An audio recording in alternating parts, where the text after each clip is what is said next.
Tonight, Queensland opening for Christmas as Melbourne races to come out of lockdown. Children back in school, COVID rules overhauled. A vaccine push as Yarra, Stonington and Port Phillip fall behind the rest of the city. New details on the investigation into the high country disappearance of 2 campers. Their families speak out in exclusive interviews. Supermarket horror in Brunswick, 2 stabbed in front of shoppers. And a Richmond star tests positive as a premiership demon hits out at mandatory vaccination. Live from Melbourne, 7 News with Peter Mitchell starts now. Good evening. There's more good news tonight as Melbourne races to come out of lockdown on Friday, with Queensland preparing to open its border. Estelle Griepink is at the airport with details this evening. Estelle, it'll be just in time for a summer holiday. Mitch, it's fantastic news for those wanting a break on the beach or who want to be reunited with loved ones who live up north. Victorians will be welcomed back to Queensland without having to quarantine once that state reaches its 80% double dose target, which should be around December 17. That is a sensible and cautious approach to ensure that families can be reunited, but the people coming into Queensland will have to be fully vaccinated. Travellers will also need to present a negative COVID test in the 72 hours prior to arriving in Queensland. Mitch? Estelle Griepink at Melbourne Airport, thank you. Victoria is powering towards reopening with a surge in vaccine bookings and an overhaul of isolation rules. But there are some problems. Rising hospital cases have prompted health authorities to target some of the city's wealthiest suburbs. Melbourne kids can finally be kids again. Preps back in class for the first time in 74 days. Another step towards living with COVID. Just over 3 days until lockdown ends, 1,903 new cases and 7 more deaths. There are now more than 22,000 active cases in Victoria. It is exceptionally likely that come Thursday there will still be 22,000 people with COVID in the state. There will be exposures in our shops, in our hospo and in all of our other settings. 851 COVID patients are in hospital tonight. That's up by more than 70 in just 1 day. St Kilda's Pride Centre, the latest to host a pop-up vaccine clinic. The community have reached out to us and let us know of the certain hesitancies that they still feel, and getting vaccinated is really, really important. Drag queens on hand to help an area of Melbourne dragging its heels on vaccine rates. The cities of Yarra, Port Phillip and Stonington are the only 3 local government areas where fewer than 80% of residents have had their first vaccine dose. As we start to see the rest of the city now go well beyond 85 into the high 80% and Victoria as a whole going towards 90%, those remaining little islands of lack of vaccine uptake are now becoming identified. More than 61,000 close contacts of cases are in isolation, but new rules come in Friday. Vaccinated adults only have to do 7 days isolation, but unvaccinated children must still do 14 days if they're a close contact. And for international travel, we're changing rules too. Hotel quarantine will be a thing of the past, at least for people who've got the absolute protection of being double dosed. There's no date for when that comes in. There is a timeline for retail to reopen, but it won't be until we hit 80% fully vaccinated. When you can have 10 people at your house, but you can't get more than 10 into a retail setting, that's not right. Public health officials say statewide lockdowns are done with for good. But one businessman is taking the state government to court, trying to get the health advice behind lockdowns made public. I'm hoping that any government that thinks about doing this in future will think twice and think, OK, what's my evidence? Jim Penman also wants compensation for sole traders forced out of work. He admits it'll cost him tens of thousands in legal fees, but says it'll be worth it. Blake Johnson, 7 News. Melbourne businesses are working around the clock to prepare for Friday's reopening. Mike Amor is at Hobson's Bay Yacht Club in Williamstown tonight. And Mike, there's no turning back. Mitch, the western suburbs have done it tougher than most during this third wave, but vaccine rates are high and so too is morale ahead of lockdown ending at 11:59 on Thursday night. Businesses across Melbourne are racing to get ready and they were given a boost today thanks to a $54 million injection to help with outdoor service. Tegan Doling has more. Full steam ahead. as businesses rush to welcome back customers 5 days earlier than expected. Everyone's just so happy that the rules are finally coming to an end. The restart button is daunting for business owners forced to police the vaccination status of customers. On the government app, you guys can just show that you're fully vaccinated, and if they are, they're more than welcome to come in and have a coffee. Vaccine passports are already causing angst in Sydney. What makes you think that I'm going to hand over my medical private information of whether I'm vaccinated or not vaccinated to buy a cup of coffee? I'd encourage them to be ready for that. They can, of course, let us know, they can let the police know, they can let local councils know if they need an extra bit of support. I know small business owners are concerned about the onus on them. The biggest responsibility really is on customers to be patient. The state government today pledged $54 million to help businesses like retail, gyms and hairdressers move more of their clients outside. But the curbside trading isn't viable for all. I'm not sure whether you've ever cut someone's hair in the wind, but it definitely can prove difficult, and Melbourne's weather being what it is, I don't think I'll be taking up on that offer. The bookings are filling fast at Frankie Hair as they juggle a 5-customer limit.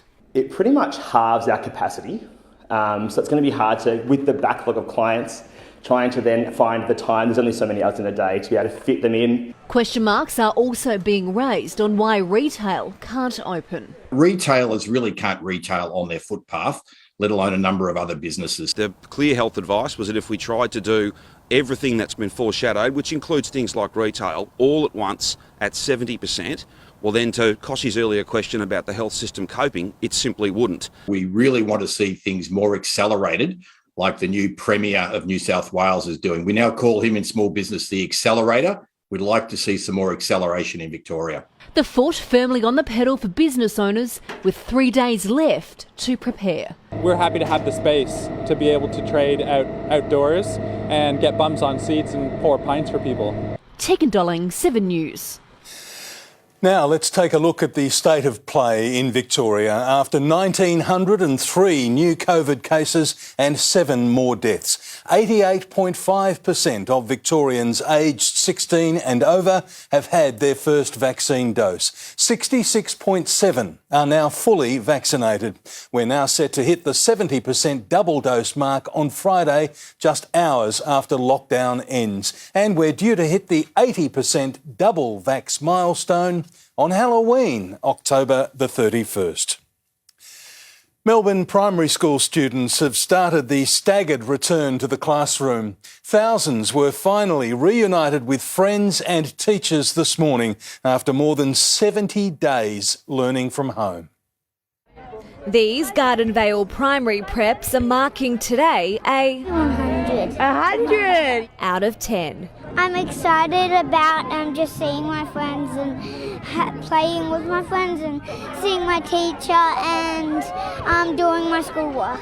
The school gates are finally back open for Melbourne's youngest students who are swapping online learning for on-site learning 3 days a week. They'll be just back to it, back doing their normal work in the classrooms. It's an anxious time for families as Melbourne learns to live with COVID.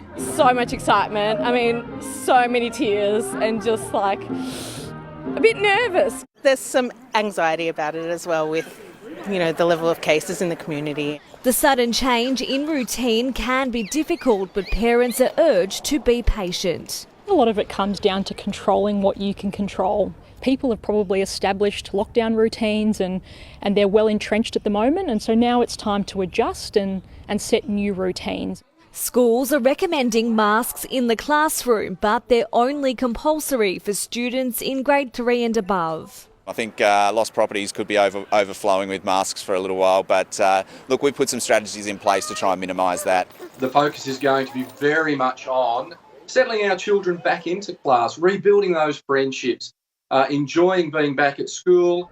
As more students return to school and our roads get busier, drivers are being urged to take care around schools and obey speed zones.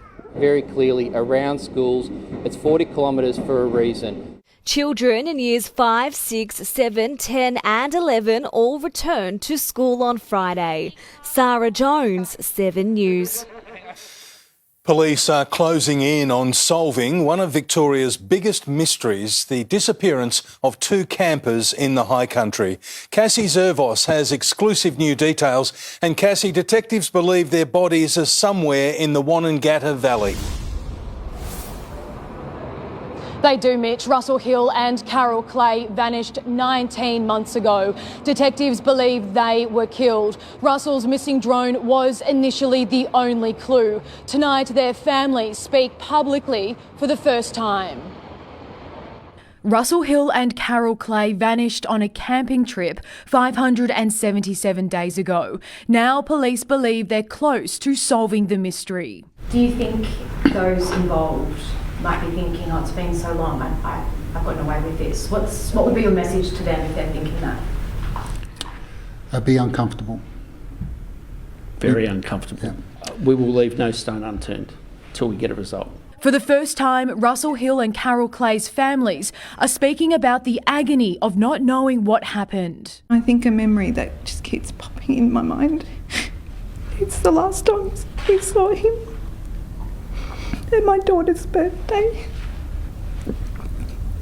Just thinking of the things he said and what I said and just what I wish I had said. It's hard. It's really hard. It's not getting any better. Not knowing. A burnt out campsite, the first sign that something sinister had taken place. Speaking from Perth, Ms. Clay's sister believes she's dead. Every day, it's like wearing a big, heavy overcoat that you can't take off. It's with you all the time. It weighs you down. It makes you feel heavy and sad. When Mum rang us, and you could tell in her voice that she was really worried that something had happened. A police search of Mount Hotham in April found 2 shovels, but still more questions than answers. I immediately knew that there was something horribly wrong. Why would someone premeditate such a vile act? 19 months on, police believe they're closer to delivering justice. This has been like a massive jigsaw puzzle that we've had to put together. Now it's a question of focusing our efforts more directly. This has been a complicated case from the start, police describing it as a unique mystery. But a tenacious team has been working behind the scenes, piecing every clue together, including members from Search and Rescue, the AFP and Interstate Cadaver Dogs. A message to the killers. You've undertaken a heinous act and you've got to live with that for the rest of your life. And it's time to turn yourself in. Cassie Zervos, 7 News. A shopper and a security guard have been injured in a stabbing rampage at the Berkeley Square shopping centre in Brunswick. Police say the attack was random and unprovoked. Just after 8 this morning, shoppers found themselves in the middle of a stabbing frenzy. There was a man running around with a knife. He threatened to kill me. And a security guard and another guy had to stop him. A 60-year-old man was attacked in the Woolworths checkout at Berkeley Square. He was allegedly stabbed by a 23-year-old local man armed with a large knife. There's nothing to suggest it's anything but a random attack. Distressed and yelling loudly, the man began to lunge at other shoppers with the weapon. Just said, "You're dead, bitch," and I was scared, I was petrified. A daring security guard intervened. He took the attacker's attention away from shoppers and in the process was stabbed in the back.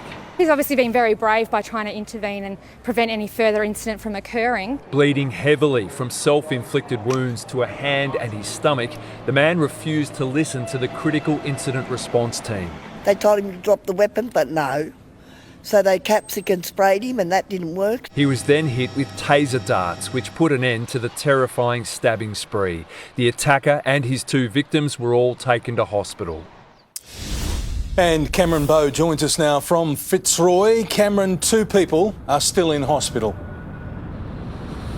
Mitch, the 23-year-old suspect remains at St Vincent's Hospital this evening. He'll have a mental health assessment before a decision will be made if he'll be formally interviewed. A 60-year-old man also remains in hospital. He's in a stable condition, Mitch.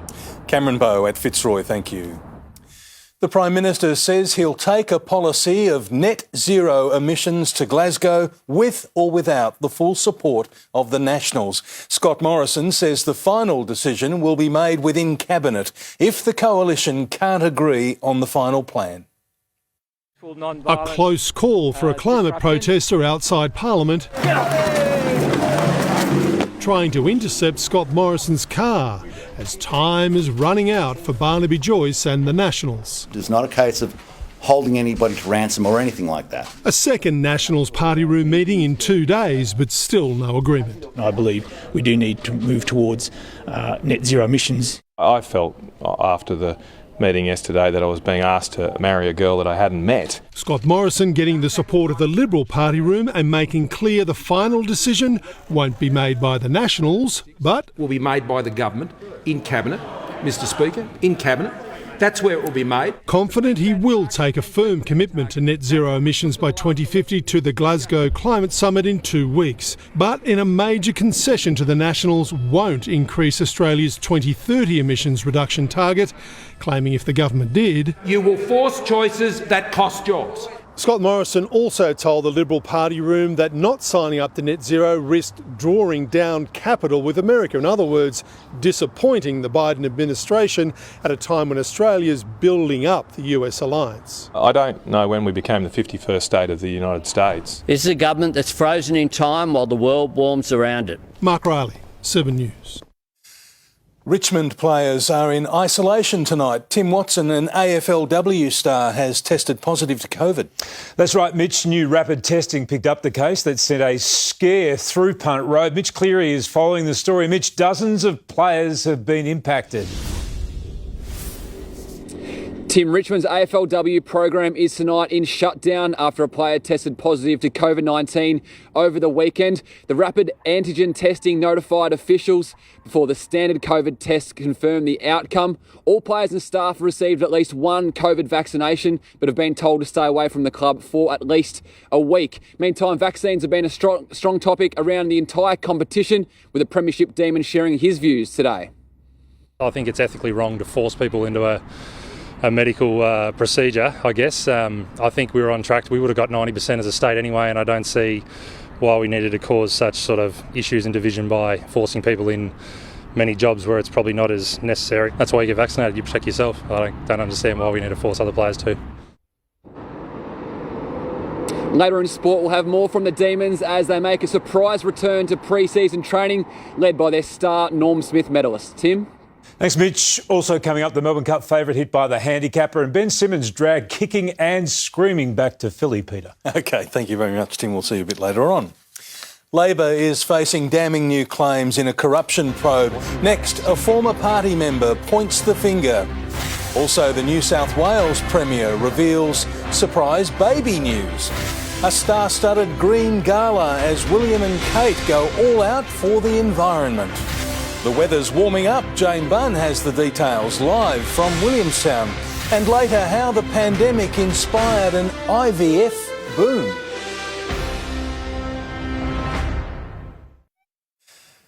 Dozens of workers were ordered to vacate a factory in Melbourne's west this morning because of a dangerous chemical exposure. 4 people fell ill when concrete has ruptured a pipe.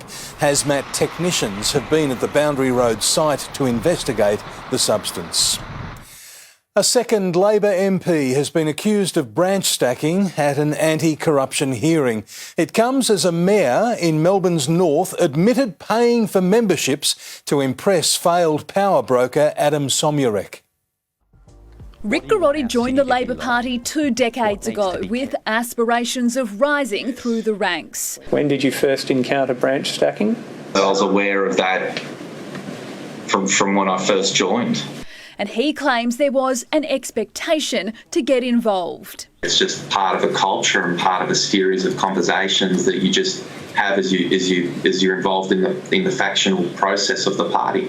Mr Garotti, now the Mayor of Banyule Council, says he was mentored by failed power broker Adam Somyurek. Under his watch, Mr Garotti claims he paid $3,000 for other people's membership fees for 5 to 6 years. I mentioned earlier that I had ambitions, so I wanted to impress. The 36-year-old also implicated the president of the Legislative Council, Nazir Al-Azmar, claiming he was involved in the practice of branch stacking, but added he had no proof. Mr Garotti claims politicians were rewarded by being able to give ministerial and electoral jobs to their family members. He says in hindsight, he should have questioned it. You heard about these stories all the time in the Labor Party, but look, from my perspective, I just thought, well, that's the culture. That's how it works.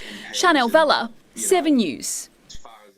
A man has been taken to hospital with critical injuries after he was stabbed in Geelong overnight. The alleged attacker, a 29-year-old man, ran away but was arrested nearby. Police believe the men know each other. It happened around 7:30 last night on St Albans Road. There was no meat on the menu and the celebrities wore recycled gowns at Prince William's inaugural Earthshot Prize Awards ceremony. Famous singers and actors joined the royals to celebrate initiatives helping protect the environment. From the electric cars to the carpet and his velvet blazer, Prince William's Awards night was a strict Coldplay, kicking it off with the world's first ever pedal-powered performance, a vibrant start to an evening with a warning. The natural world on which we entirely depend is declining at a rate faster than at any time since the global catastrophe that exterminated the dinosaurs. Which is why the future king founded the Earthshot Prize. The 5 winners hailed from across the globe, India, Italy, Costa Rica, each awarded $1.8 million for their innovative solutions to combating climate change. Now we're facing a number of tipping points. If we don't act now, we will permanently destabilise our planet. The awards will be held each year over the next decade as the royals put their words into action. I want to say something to all the young people watching tonight. For too long, we haven't done enough to protect the planet for your future. But Earthshot is for you. In London, Sarah Greenhalgh, 7 News. New South Wales's Premier Dominic Perrottet has announced his wife Helen is pregnant with their 7th child. Mr Perrottet shared the news to social media today, declaring he is excited and ready for more chaos. But if anyone's got a second-hand minivan they want to sell, please contact my office. The baby girl is due to arrive next year. Now for a look at our weather, Jane Bunn joins us from Williamstown this evening. Jane, how long will these grey skies last? Well, Mitch, as we approach the end of lockdown, sunshine returns and it'll warm up. But our next change to cold and wet could be just as we get some freedom on Friday. So great timing as usual. Today, under a sheet of grey sky, the city started on 10 and only reached 17. It's 14 now. There are showers passing through. They'll clear up tomorrow afternoon. And I'll show you how warm it'll turn after sport, Mitch. Thanks, Jane. We'll see you then. The search for a girl missing from a family camping trip is becoming more desperate by the hour. Next, the race to find out if she was abducted or wandered off alone. Also, dozens of family daycare operators closing across Melbourne. We're live to Greece for the lighting of the Olympic flame, but is the torch relay headed for trouble? And put away the lockdown activewear, Melbourne fashion is making a comeback. Childcare operator Best Chance is closing its family daycare program, leaving hundreds of families scrambling to find new places. 1-year-old Charlie is among those affected. It's a good 6 months wait usually if they've got availability, and I guess in October for January it's not going to look great. 89 family daycare providers will stop operating in December. Homicide Squad detectives have been called in to help in the desperate search for a 4-year-old girl. Cleo Smith disappeared from her family's tent on Saturday morning. Police aren't ruling out the possibility she was abducted. In the race to find little Cleo Smith, every moment matters. We have got the best people we can investigating this, and we are going to leave no stone unturned until we have some answers. The 4-year-old was last seen in the early hours of Saturday morning. She simply vanished with her sleeping bag from her family's tent. They were camping in the rugged WA terrain, more than 1,000 kilometres north of Perth.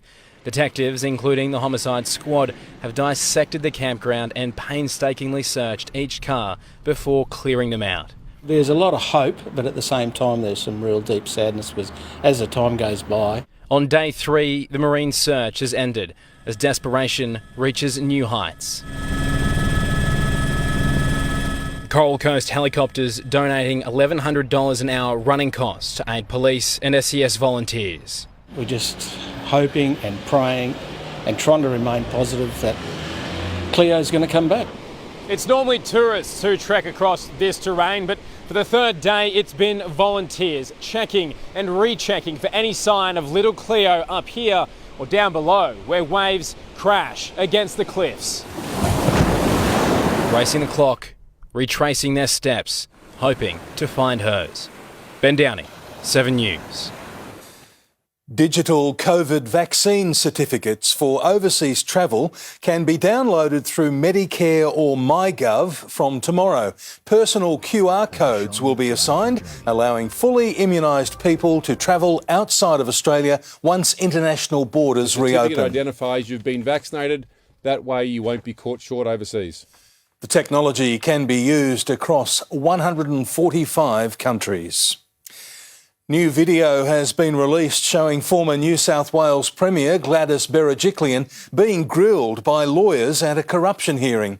She said she was shocked when allegations were made against her ex-boyfriend Daryl Maguire. I didn't have enough detail. I hadn't read what was happening. I can't remember what I thought at that time. The evidence was heard on the opening day of the inquiry. 5 children are among 17 missionaries taken hostage in Haiti. They were returning from an orphanage near the capital, Port-au-Prince. There's no police, there's no military. There hasn't been a military for decades. So who do you go to say, I've just been kidnapped? It's believed one of the country's most feared gangs is behind the kidnapping. The countdown to the Olympics is back on just weeks after Tokyo, with the torch relay for the Beijing Winter Games about to begin in Greece. Europe Bureau Chief Hugh Whitfield is in ancient Olympia tonight, and Hugh, the Olympic flame is about to be lit. Peter, not long now, and they've finally got some sun here at the original home of the Olympics after cloudy weather caused havoc with final rehearsals. So they should be able to harness the power of the sun's rays, the traditional way to light the flame and kickstart a torch relay that will look a little different again this year. No crowds here to watch the ceremony in front of the Temple of Hera as the flame is carried through the ancient ruins, and a much shorter tour through Greece. Organisers are blaming the pandemic, but they're keen to avoid controversy too, after activists scaled the Acropolis in Athens, where the Olympic flame is headed, over concerns about China's human rights record. Beijing will become the first city to host both the Summer and Winter Olympics. When the Games begin in 109 days' time, there'll be some genuine Aussie medal chances too. Mitch. Hugh Whitfield in Olympia, Greece. Thank you. Melbourne Fashion Week will spill out onto city streets in November. Runways will be set up across 9 locations, including the MCG, Royal Botanic Gardens and Federation Square. The Melbourne Fashion Week is about driving economic activity here in the city of Melbourne. Drink and dine offers will also be available for ticket holders to boost hospitality businesses. The western suburbs have hit a remarkable vaccine milestone. Next, how the community united to fight COVID and won. Also, cheap rents drive a push to get more people to live in the CBD. And the lockdown-inspired surge in women freezing their eggs. Melbourne's western suburbs have been hit hard by the pandemic, at one time described as the ground zero of the latest Delta outbreak. Mike Amor joins us now from Williamstown. And Mike, this region has really come together to turn that around. Mitch, the vaccination rates around the western suburbs have been really impressive in the past few weeks. The community has rallied, and it's one reason Melbourne will come out of lockdown early. Just 5 weeks ago, the West had some of the lowest vaccination levels. Now they're among the highest. So relieved that we've gone from where we were, ground zero for COVID and nothing to do, to actually being able to do something. And that's what we do in the West. We're battlers, we get on and do things. And today marks a major milestone as Western Health delivers its 1 millionth vaccine dose. A key to their success, this hub at the Altona Badminton Centre. Today we're here and we're vaccinating, 300 people, and it's a great day. And you think, yeah, I'm doing a good job and I'm proud to be here. The Western Bulldogs Community Foundation helped fight confusion and conspiracy theories and broke through cultural barriers. We tried to dispel some of those myths. We started doing some webinars, and then ultimately it led to creating a vaccination hub at the doggies. So many COVID cases were concentrated in the West, but the community turned it around. Now local businesses are cautiously optimistic about opening up. A bit of nervousness with the restricted amount of people that we're allowed to have, checking vaccinations, things like that. We're really hoping that this is our freedom now and we move forward to the next level. Mike Amor, 7 News. There's a push to attract more young people to move into city apartments where rent is cheaper than most suburbs. A council study found students are the most interested in living in the CBD. It is one of the most affordable places to buy. It's really one of the most affordable places to live. The Lord Mayor expects the current 50% stamp duty concession on new properties will help attract more buyers. China's economic slowdown is being felt around the world. Here's Network Finance editor Gemma Acton. Thanks, Peter. A strong start for Aussie shares faded, with the ASX 200 closing just 19 points higher at 7,381. The change in tone came following weaker than expected economic data from China and stronger than expected inflation data from New Zealand, both reigniting concerns over global growth. The Aussie dollar has slipped today, but is still just clinging on to 74 US cents, while there's been no let-up in oil's momentum. And after a tough September for global share markets, the median balanced super fund recorded a negative 1% return last month, but it's still up 1.7% since July 1. Peter. Gemma Acton reporting. Former US President Bill Clinton has been discharged from hospital. Looking a little unsteady on his feet, 75-year-old Mr Clinton was supported on the arm of wife Hillary, thanking doctors 5 days after he was admitted with sepsis. How are you feeling?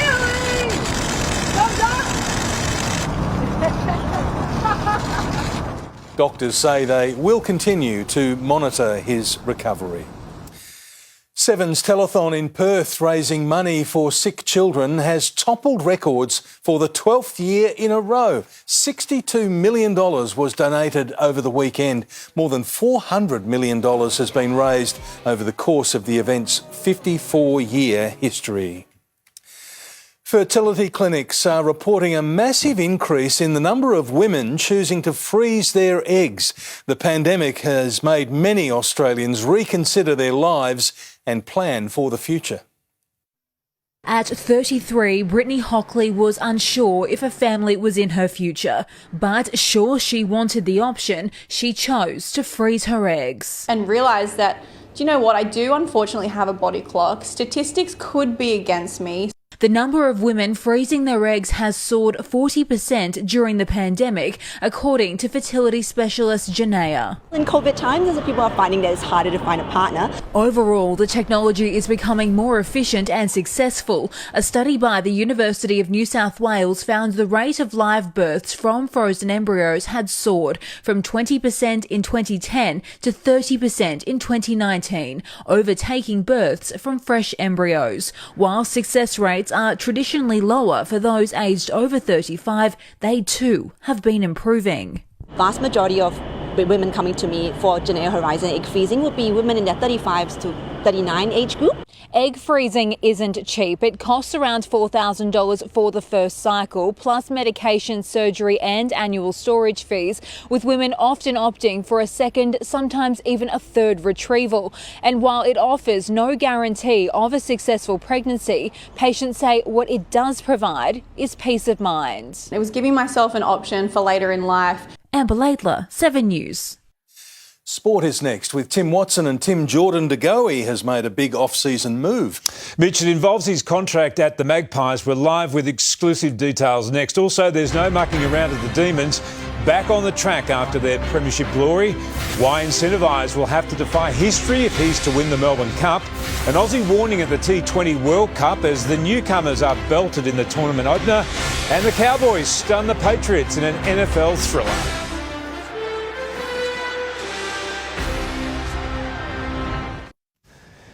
Welcome back. Incentivise will need to defy history to win the Melbourne Cup after racing's newest superstar was penalised 1.5 kilos for Saturday's Caulfield Cup victory. The Peter Moody-trained gelding will now carry 57 kilograms, a weight no male horse has lugged to victory since 1977. When we decide the penalty, we just have to sit back a little bit from the excitement of seeing such a rapidly improving horse and make an assessment that's fair to him and also his fellow competitors on Cup Day. Incentivise is aiming to become the first horse since Ethereal in 2001 to win the Cup's double. Melbourne's premiership heroes have returned to training just 3 weeks after their drought-breaking flag. Norm Smith medalist Christian Petrarca is leading the way, cutting short his off-season break in the quest to go back-to-back. Still 6 weeks before an official return to pre-season, Demon Stars spent today in a grinding 2-hour session at Gosh's paddock. We normally have 3 to 4 weeks off, and this year we had 2. And the idea was to sort of maintain fitness rather than having to try and catch up when we get back, I guess. When you're in lockdown in Melbourne, we've all said, look, there's not much else to do, we might as well come and have a kick. McDonald was joined by Petrarca, Jack Viney, Bailey Fritsch and Christian Salem, training 3 days a week with their sights set on 2022, but not before a bid to share their premiership success with supporters. I think everyone in Victoria has done the right thing, and I think it's time to let us get out and so we can do something like that and celebrate with fans who've waited for so long. It came on a day veteran defender Michael Hibberd re-signed for next year, which could see the Demons become the first premiership team in history to play together in another match. At Geelong, Harry Taylor has been confirmed to return to the club in an off-field role in the football department after 12 months in retirement, while Richmond landed pick 27 in a pick swap with Collingwood as the Pies acquire extra picks to match the bid for father-son prodigy Nick Dacos. Clubs still able to trade selections up to the November 24 draft. And Collingwood superstar Jordan De Goey has been undergoing an intense training block in California ahead of the season where he will become the hottest free agent in the game. And after splitting with his agent last year and having 12 months managed by his father, he's appointed his brother-in-law and Melbourne firefighter Ryan Vague as his new manager into 2022. His contract negotiations expected to heat up in coming months as rivals begin to inquire for De Goey's services. Tim? Thanks, Mitch. Australia's strike weapon says you can throw out the rankings ahead of the T20 World Cup. Josh Hazlewood's arrived after a starring role in the IPL, proving he's becoming a vital asset in all forms of the game. Fresh off his IPL title win with Chennai, Josh Hazlewood is ready for glory with Australia. Just getting a run of games with T20 cricket leading into the World Cup, it's been perfect. Hazlewood honed his skills in the searing Indian heat to prepare for the World Cup in Abu Dhabi, one of the few bowlers with any decent match practice leading into the tournament. That was sort of my thinking going in, conditions, the elements here, it's quite hot. Yeah, I'm feeling good about my game. And Australia's chances, despite falling to 7th in the world rankings. The ranking says one thing, but I think you look around the group and it says another. Overnight, the T20 kicked off with its first big upset. Scotland shocked the 6th-ranked Bangladesh after a dropped catch went their way. This has gone to the moon. Who wants it? Oh, what a shame he's crashed. It's a drop chance, and it's gone for the maximum. The Scots won by 6 runs, while Papua New Guinea made history, playing their first ever World Cup game against Oman. But Oman spoiled the party, winning by 10 wickets. Players also doing their bit to get the summer of cricket away without a hitch. Let's do it together. Let's do it together. Book your COVID-19 vaccination today. While our Victorian Test hopefuls haven't had a chance to play, Usman Khawaja's pressing his claim with a knock of 174. Laura Spurway, 7 News.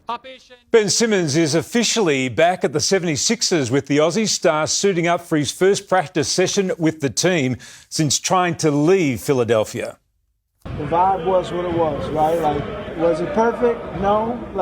But we're here to do a job, and that's to win basketball games. So we put our big boy pants on and we get on the floor. Simmons isn't expected to play in Philly's season opener against New Orleans on Thursday. The Patriots and Cowboys exchanged blows in one of the games of the NFL season. Dallas took the lead late, only for New England to respond. Somehow they blew the coverage. It's Bourne to the end zone. One play later, the Patriots strike magic. The game eventually went into overtime, with the Cowboys getting the last laugh, riding away with a 35-29 win. Newcastle and Tottenham players may have saved a fan's life in the Premier League. Their game was stopped when players noticed a spectator suffering a medical emergency, allowing a team doctor to race to the stands with a defibrillator. The fan was taken to hospital, with Spurs holding on for a 3-2 win. And there is Son Heung-min, and Tottenham lead 3-1. It's a beautifully tidy Tottenham goal. Tottenham are now fifth on the table, and Jordan De Goey's new manager will be able to hose down any speculation that he may be on the move, Mitch. As a fireman, he will be able to do that, Tim, yes, won't he? He will. Yeah, you picked that up very well indeed. Thank you. Jane is next with the forecast. Jane, when is it warming up? Yeah, good joke there, Mitch. Now, it'll feel a bit nicer around this time tomorrow. Then we really turn it on a sunny Wednesday. The full outlook is next. Know the headlines as they break. Know the stories as they happen. With 7news.com.au, know the news now.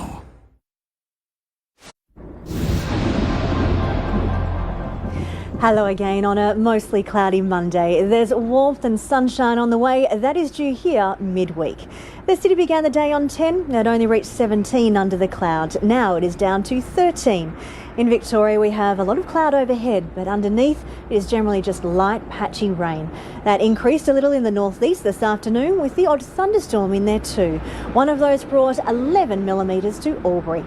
In Melbourne, just light patchy rain that grazed outer northern suburbs. Then showers came up from the south. They gradually worked their way through the suburbs, mainly affecting the eastern side.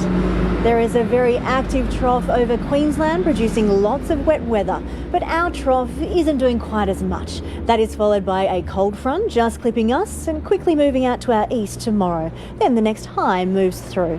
So the trough and cold front should bring patchy rain to eastern Victoria tonight, with local thunderstorms mainly near the ranges. Then overnight, there's a bit of drizzle in the south.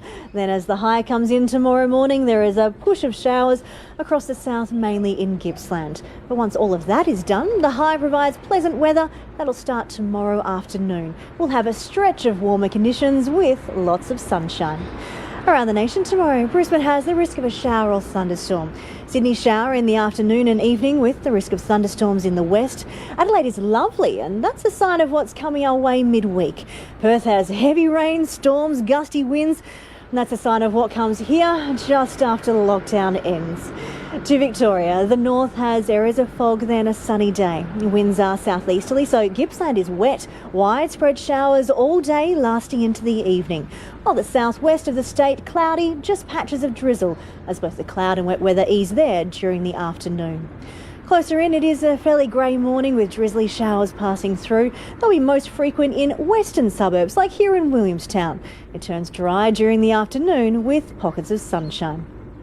The city may have the odd shower on a grey morning. The afternoon is dry with increasing sunshine. We reach a top of 18. To the 8-day outlook, Wednesday is the pick of the week. The sun is bright and it warms up. We should reach a top of 23. On Thursday, it should be dry for much of the time. We'll reach 24. There is a bit of cloud there. There's a trough coming in from the west, but just the slight risk of a shower. Most stay dry. On Friday, 23. It's a great morning, but then the change arrives during the afternoon. So if you have plans for Friday night out and about, I would be prepared for some wet weather rolling through, and 23, that's during the day. It will turn colder at night. So that leaves us with a wet Saturday, lots of showers rolling through. It's about 17. Sunday, just the odd shower coming in, longer dry break, 16. We are dry by Monday, just still down on 16 degrees, but it'll start to warm up again with lots of sunshine next Tuesday. So the city reaches 18 tomorrow with increasing sunshine in the afternoon. Now that is after a fairly grey morning with drizzly showers that is feeling a little bit cool, but Mitch, Wednesday looks absolutely lovely. Sounds fantastic. We've got that to look forward to as well as coming out of lockdown. Thank you, Jane. Now here's what's on Sunrise tomorrow. Thanks, Mitch. 4 more sleeps. Melbourne's lockdown coming to an end. The businesses jumping for joy, and now international travel could be on the cards for Victorians too. See you tomorrow morning, Melbourne. And that's the way it is this Monday, the 18th of October. Thanks for your company. For now, from the 7 News team, good night.